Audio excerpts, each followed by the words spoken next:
Il a juste annoncé une catastrophe terrible. Et il faut pas faire ça parce que le 1er janvier, et voilà, parce que le 1er janvier 2000, il s'est rien passé. Rien. Et on s'est dit, mais alors, monsieur Virilio, vous n'étiez pas crédible.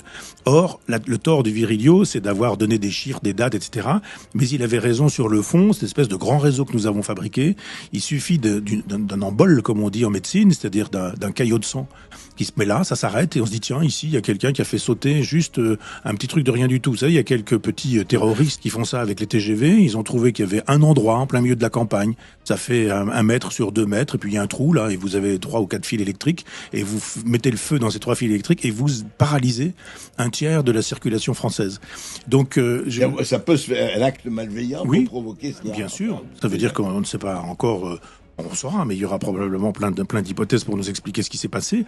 Mais il peut y avoir un cybercrime venant d'un État, on peut imaginer. Évidemment, plein de gens diront que c'est la Russie.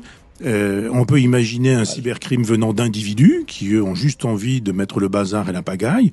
Il y a des gens qui, à une époque, quand ils mettaient des fers sur les caténaires pour arrêter les TGV, pensaient qu'ils accéléraient la révolution, le processus révolutionnaire. Il peut y avoir des gens comme ça. Il peut y avoir aussi des crimes d'État. Les États ont intérêt à dire je vous ai fait des propositions en matière d'énergie, vous les avez refusées.